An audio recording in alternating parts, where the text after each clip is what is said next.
Shirt banian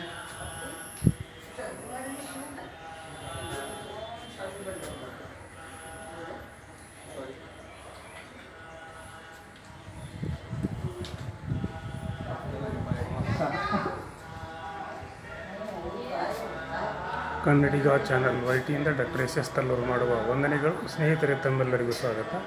ನಾನಿವತ್ತು ಚಿಕ್ಕಮಗಳೂರು ಜಿಲ್ಲೆ ಮೂಡಿಗೆರೆ ತಾಲೂಕಿನ ಕಲಾಲೇಶ್ವರ ಸ್ವಾಮಿ ಸನ್ನಿಧಾನಕ್ಕೆ ಬಂದಿದ್ದೇನೆ. ಈ ಒಂದು ಪುಣ್ಯದ ಒಂದು ಕ್ಷಣವನ್ನು ಈ ಸಂದರ್ಭದಲ್ಲಿ ನಾವು ಕಾಣಬಹುದಾಗಿದೆ. ಯಾಕಂದರೆ ಎರಡನೆಯ ಕಾಶಿ ಎಂದೇ ಈ ಒಂದು ದೇವಸ್ಥಾನ ಪ್ರಸಿದ್ಧಿ ಪಡೆದಿದೆ. ಯಾಕಂದರೆ ಇಲ್ಲಿಯೂ ಕೂಡ ಕಾಶಿಯಂತೆ ಉದ್ಭವವಾದಂಥ ಒಂದು ಸುಂದರವಾದ ಶಿವನ ಒಂದು ಶಿವಲಿಂಗವಿದೆ ಅಂತೇಳಿ ಇಲ್ಲಿ ಹೇಳಿದ್ರು. ಅದನ್ನು ಕೂಡ ತನಗೆ ನಾನು ತೋರಿಸಲಿಕ್ಕೆ ಬಯಸಿದ್ದೇನೆ.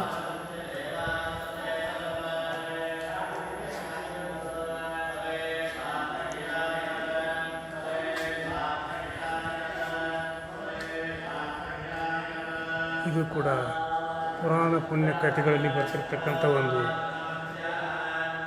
ದೇವಸ್ಥಾನ ಅಂತಲೇ ಹೇಳ್ಬೋದು.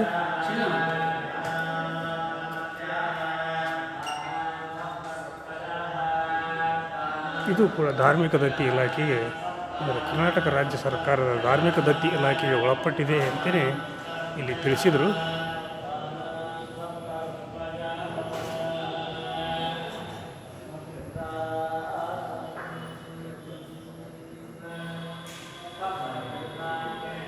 ಇಲ್ಲಿ ಶಿವನ ಒಂದು ಲೀಲೆಯನ್ನು ನಾವು ಕಾಣಬಹುದಾಗಿದೆ.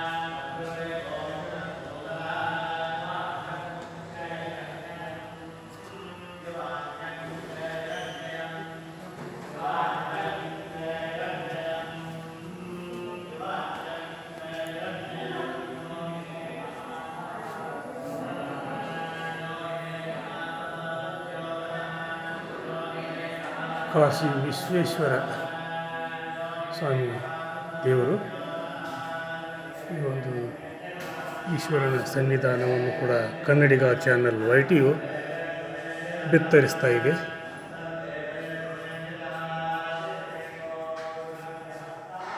ಕಾಶಿ ವಿಶ್ವೇಶ್ವರನ ದರ್ಶನವನ್ನು ಕಣ್ತುಂಬಿಕೊಳ್ಳಬೇಕೆಂದು ಈ ಸಂದರ್ಭದಲ್ಲಿ ನಾನು ಕನ್ನಡಿಗ ಚಾನಲ್ ವೈಟಿಯ ಸಮಸ್ತ ವೀಕ್ಷಕರಿಗೆ ಹೇಳಲಿಕ್ಕೆ ಬಯಸಿದ್ದೇನೆ.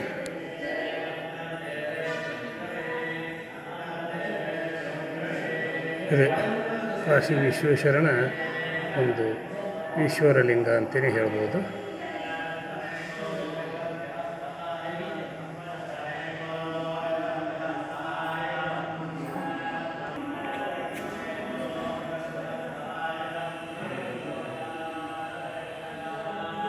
ಇಲ್ಲಿ ಕೂಡ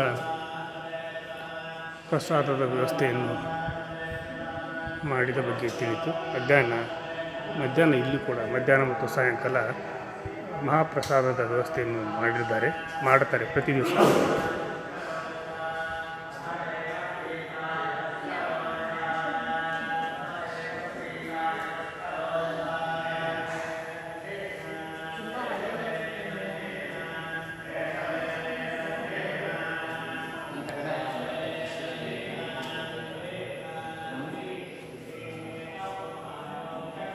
ಇದು ಚಿಕ್ಕಮಗಳೂರು ಜಿಲ್ಲೆ ಮೂಡಿಗೆರೆ ತಾಲೂಕಿನಲ್ಲಿ ಬರ್ತಿರ್ತಕ್ಕಂಥ ಒಂದು ಪುಣ್ಯಕ್ಷೇತ್ರ.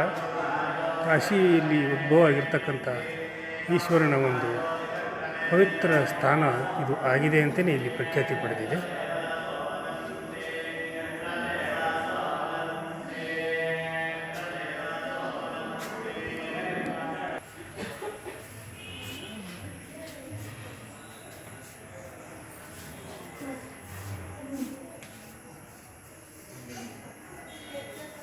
ಸರ್ವಮಂಗಲ ಮಾಂಗಲ್ಯೆ ಶಿವೆ ಸರ್ವಾರ್ಥ ಸಾಧಿಕೆ ಶರಣ್ಯೆ ತ್ರಯಂಬಕೆ ಗೌರಿ ನಾರಾಯಣಿ ನಮೋಸ್ತು.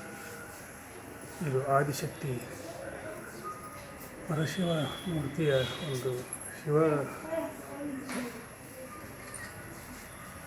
ಪಾರ್ವತಿ ದೇವಿಯ ಒಂದು ಸ್ತೋತ್ರ. ಆದಿಶಕ್ತಿಯನ್ನು ಕಣ್ತುಂಬಿಕೊಳ್ಳಲು ಇಲ್ಲ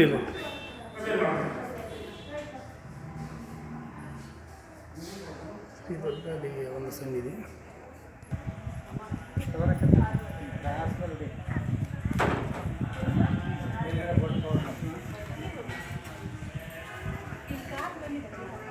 ಕಲಶೇಶ್ವರ ಸ್ವಾಮಿ ದೇವಸ್ಥಾನ ಇದು ದಕ್ಷಿಣದ ಕಾಶಿಯಿಂದೇ ಪ್ರಸಿದ್ಧವಾಗಿರೋದ್ರಿಂದ ದಕ್ಷಿಣದ ಕಾಶಿಗೆ ಅಂದರೆ ಕಾಶಿ ಒಂದು ಪುಣ್ಯಕ್ಷೇತ್ರಕ್ಕೆ ಹೋಗದೇ ಇರತಕ್ಕಂಥ ಭಕ್ತಾದಿಗಳು ಈ ಮೂಡುಬಿದಿರೆ ತಾಲೂಕಿನ ಚಿಕ್ಕಮಗಳೂರು ಜಿಲ್ಲೆಯ ಮೂಡುಬಿದಿರೆ ತಾಲೂಕಿನ ಈ ಒಂದು ಪುಣ್ಯಕ್ಷೇತ್ರಕ್ಕೆ ಅಂದರೆ ಕಲಶೇಶ್ವರ ಸ್ವಾಮಿಯ ದರ್ಶನವನ್ನು ಮಾಡಿದರೆ ಸಾಕ್ಷಾತ್ ಪರಶಿವನ ಒಂದು ದರ್ಶನ ಮಾಡಿದಂತೆಯೇ ಈ ಸಂದರ್ಭದಲ್ಲಿ ಹೇಳಲಾಗ್ತೈತಿ. ಆದ್ದರಿಂದ ಇದು ತುಂಬ ಪ್ರಸಿದ್ಧವಾದ ದೇವಸ್ಥಾನ, ಹಳೆಯ ದೇವಸ್ಥಾನ, ಪುರಾಣ ಪುಣ್ಯಕಥೆಗಳಲ್ಲಿ ಬರ್ತಿರ್ತಕ್ಕಂಥ ಒಂದು ಸನ್ನಿಧಾನ ಅಂತಲೇ ಇವತ್ತು ನಾವು ಇದನ್ನು ಕರಿಬಹುದು.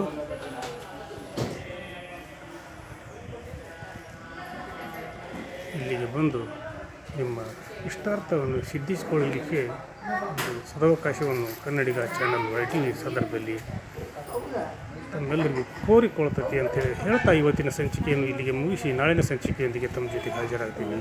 ಅಲ್ಲಿವರೆಗೂ ನನ್ನ ನಮಸ್ಕಾರ.